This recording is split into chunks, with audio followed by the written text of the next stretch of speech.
On this meaty episode, I interview Tim Buie, who I consider to be the dueling piano bar king of the world.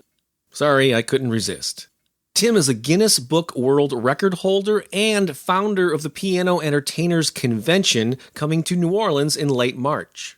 Tim shares some great advice on how to captivate an audience and earn more tips, whether you play in piano bars or not. And I may be the first person ever who drilled Tim about a certain personality trait of his. I think it's been a huge factor in his success, and this is a habit we could all benefit from doing more. So stay tuned for that complete interview. I'm Bob Baker, and this is the Music Marketing Podcast, episode 104. Well, on Skype with me right now is my friend from New Orleans, Tim Buie. Hi, Tim. How are you, man? Oh, I'm doing wonderful, Bob. How are you, sir? I'm doing fantastic here. And, you and I have gotten to know each other quite a bit over the last several months. But in particular, I spoke at Loyola University in New Orleans back in December, and we had some time to hang out. I got to know your family, I got to see you play, even sat in on some songs. We call those good times. Yeah. I had a blast, and even back then we knew that I'd be coming back to New Orleans to speak at your conference, which is coming up. Piano Entertainers Convention. Oh, I'm sorry, I should know this. Piano Entertainers Convention, which is, of course, being held in New Orleans, right there in the heart of the French Quarter, March 26th through 29. A little bit later this month, and we're going to be talking more about that. So I had a chance to get familiar with you and your kind of impressive resume. But for folks who might not know, what's your history in music, and how did you develop the specialty of piano and this particular type of piano environment? Well, thank you for asking me, and I can't thank enough for having me on your podcast. It's a blessing. I'm raised in Wilmington, North Carolina, on the East Coast, and I had very loving, supporting mother and father. I'm very blessed with that too. So when I was in the 8th, 9th, 10th grade, I started entering talent contests and started winning some and got better and better. And about 11th grade, the girls seemed to like me. I'm like, this is what I want to do for a living. So, Bob, I went a different route. I came out of high school in 82, and I immediately joined the United States Army Band. And I spent a few years in Army Band. And I really joined Army Band to get a chance to travel. I ended up in Alabama. Not complaining. Alabama's a fine place. But I really wanted international travel. So I left the Army Band late December 1985, and I moved to Nashville, Tennessee. I was playing in studios, and I had an opportunity to join a band in the country of Norway. So we were sent to Oslo, Norway. We ended up doing a 2-month gig, and after the gig was over, I loved it so much. I told the band, guys, I'm not coming home. I'm staying. I immediately started working in piano bars again, and really, since I resided in Norway, since then I've been in 42 countries around the world playing and performing. I did set a few Guinness Book World Records for nonstop marathon piano playing, which I'm proud to say we raised a lot of money in charity and fundraisers. My last world record was 63 hours and 11 minutes nonstop. And I did one at 61 hours and 10 minutes nonstop. And I have done a world record at 56 hours and 3 minutes nonstop. So this is playing the piano, like, yeah, you get, I guess, some little break for the bathroom or something every so many hours, or so. Is that what that? There are stipulations to be able to qualify, right? Absolutely. First of all, you have around 5 or 6 judges. One is a keep your hands on a piano judge. One judge is a no repeat song judge. One judge is a song cannot be played under 2 minutes. It cannot be played over 4 minutes. We call it a repeat judge. Yes, we did get every 8 hours. I was allowed a 15-minute, what they call a hygiene break. But I promise you, after sitting at the piano, playing piano for 8 hours, by the time you're 15 minutes, your legs do not work. Your brain is a little fried, and it's not easy as it sounds. I did it also in front of my mother and father, who supported me all those years And on a sad note, I lost both my mom and dad 7 years ago and 5 years ago. But they were there for my world records, and it's something that I hope my children will be proud of the rest of their life, that their daddy did something neat. So I'm very proud to say I did. Yeah, I'm sure that they will. Yeah, I had like I said, I was blessed to meet your kids and your wife Rita and all that good stuff. And so yeah, that's an impressive accomplishment. So yeah, and you spent all this time in Norway, and you said you've traveled the world, but you're like the preeminent, one of the premier. And I want to make sure I get the wording right, but so there's this whole, genre of bar, known as the dueling piano thing. It's been around, I guess, in different, I don't know exactly when it started or if it had its heyday or if it's still like, maybe you know the history of it. Maybe you tell me a little bit about that. I do. It basically, the two pianos on stage really originated at Pat O'Brien's right here in New Orleans in the early 20s. Speakeasies is what it was. And matter of fact, there's a gentleman named Eddie Gabriel who tragically passed away during the Hurricane Katrina 10 years ago. He played for over 65 years on stage at Pat O'Brien's with a pizza tray. He would put around 15 quarters, and he would create rhythms with the pizza tray and the quarters bouncing off of. Eddie wore glasses, these dark glasses, for years. I thought he was blind. And one day I asked Mr. Eddie, I said, Mr. Eddie, why do you wear those dark glasses? And he took his glasses off, and his eyes were damaged. Some of the wild people through the 30s and 40s, they would throw these 50-cent pieces and these dollar coins at Eddie's eyes, trying to hit him, and it damaged his eyes. But nonetheless, the dueling pianos, from what I understand, started at Pat O'Brien's. This is the originator. Around the late 70s, early 80s, it really became the rock and roll piano show in Dallas, Texas, at a piano bar called Alley Cats. So we call piano bars, dueling piano bars, two styles. Is it Pat O'Brien style, or is it more of the Texas style? And the Texas style is more of your comedic interaction show, rock and roll, high energy, clap your hands, sing along, let's party, let's rock. The dueling pianos is now in its third stage. It has gotten away from its adult humor. It's gotten away from singing birthday songs, which embarrass people on stage. People seem to be a little more sensitive now. You can sing one song, Bob, wrong, mean it in good humor, and lose your crowd just like that with a finger snap. So we've entered the third stage of our dueling piano bar world. It's now basically playing music. I play a song, my partner plays the songs. We do encourage sing along, we do encourage clap along, but things have definitely changed. But the market is strong. A lot of great young players coming up, and I'm very, very happy to see that. Yeah, and I guess it's a pretty active format in New Orleans. I know you've been at different locations there. Currently at Spirits on Bourbon. Is that the name of the place? Yes, we are at Spirits on Bourbon, which is located at 615 Bourbon Street. And if anybody watches TV, it was featured on Bar Rescue. That show is 7 nights a week, 2 shifts a day, so it's about 10 hours of dueling piano playing 7 days a week.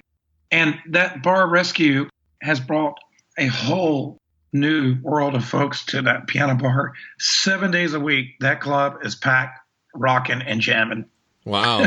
Very, very cool. I know it'll be one of the night spots during the convention that's coming up. But even with the changes, though, it just seems to me, and I've been to a few of them, and of course I came to a couple of your shows, I think, when I was in town, and I'll be experiencing more. But it seems like it's a very you have to really it can be kind of a loud, especially when the place is packed. It can be kind of a noisy environment, and there's a challenge for the entertainer to get the attention of the crowd. Also, there's tips involved, and so like what are some ways, maybe some basic and even if someone is listening to this and they're not necessarily a piano player or playing in that exact type of venue, I'm sure they could use some of the techniques that you use just to capture people's attention, to engage the crowd, and to encourage tips. So what are some like simple best practices that you can recommend for just handling that environment and making the most of it? Well, first of all, it is a loud environment. As you could probably hear, my voice is a little tired and raspy. I did sing till 2 o'clock in the morning last night on Bourbon Street. Yeah. I've been up since 6 this morning working on the convention. Bob, one of the easiest things to do and the number one tool to win your audience over is the minute you enter that facility that you're performing at, go out meet people, shake hands, meet, greet, find out where they're from, what their story is. Oh, Bob's celebrating a birthday, or Linda just got a job promotion. Meeting and greeting and retaining that information and including that in your show is the number one tool to lift the room. It's also the number one tool to create extra profit in your tip jar, because they will put money in your jar if they feel like they know you. One advantage Dueling Pianos does have on Bourbon Street, as opposed to other bands, I find that a lot of bands in New Orleans, the musicians are a little into themselves and they're a little offish. With Dueling Pianos, you will find that most of the players who know what they're doing and have been around the block a couple times, they're doing everything they can to meet and greet, take pictures with people, find out that special song, that special occasion. Because once you know your audience, basically your audience knows you. And it is the most important tool. And there's two types of players, the way I categorize them. Those are those who meet their audience and those who don't. It's that simple. And I can guarantee you, if we do 1 week of average, the person who meets their audience as opposed to those who don't will make 30 to 40% more in their tip jar and 30% to 40% more of a happy audience and a greater experience for the audience as well as the performer. It's very important. Wow. And in that dueling piano or in that piano bar type of environment in particular, as opposed to many other types of gigs that musicians might have, the whole requests and tips are they're interlinked. Like people, I guess people can fill out, and you have like the little forms you can fill out, and I guess people can turn them in without attaching money to it, but there's you can actually create like a competition, I guess, where they're encouraged to throw some cash up there along with their request. Do you like give preference to people the more they tip, or how do you navigate that in a live show? Well, at the end of the day, it is the job of the performer to create sales for the people who are paying you. In other words, our bosses. Right. So there's a fine line. For example, last night, we played Piano Man all the time. Actually, I still like the song. We had a request come up with no money on it for Piano Man. At the same time, we had $5 come up for Benny and the Jets by Elton John. So we let the audience know, ladies and gentlemen, thank you so much for writing your request down. We're going to do Benny and the Jets first, and then we'll play Piano Man. So we did Benny and the Jets for the $5, Bob. We were getting ready to do Piano Man, which had no money with it. And then $10 came up for Great Balls of Fire. Boom. We said, scratch Piano Man. We have $10 not to play Piano Man. We have $10 to go right into Great Balls of Fire. And within 15 minutes, that person who gave no money came up with $20 to hear his Piano Man, which we did. Because the minute you start mentioning, I don't have money for this, I've got money for this, I don't have money for this, I do have money, you're in a debate that's unwinnable. The best way to do it is always say these two words, which I believe get you way down the road.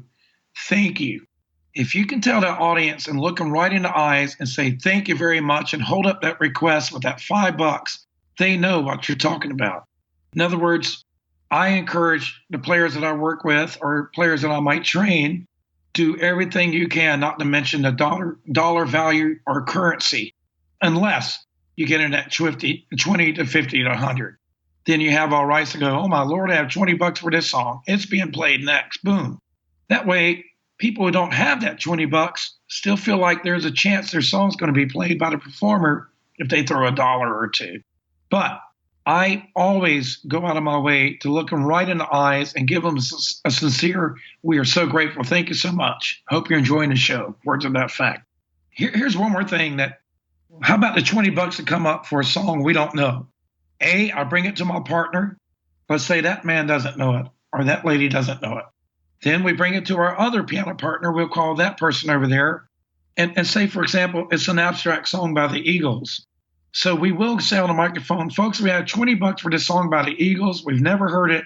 However, would you please allow us to perform another Eagles song? And 9 times out of 10, that audience member says yes, and they're happy. What that does, it addresses the fact that, hey, we appreciate that $20. We're doing everything we can to make you happy. And that's that personal relationship with the audience that is all so important in dueling pianos. Without that personal relationship, dueling pianos is nothing. It is all about that personal relationship. And that is a success, Bob, to any show. Awesome. So it's like you create a friendly competition, without putting down the people who are not, either no money or lower amounts of money, yet encouraging the people that do put a 20 or so up there. So it is a delicate balance. I guess you just have to learn how to navigate that over time. Right? Well, we have a saying, Bob, and if I could say anything to your listeners, here are the most three important words in your musical career. Repertoire is king. And I'm going to repeat that.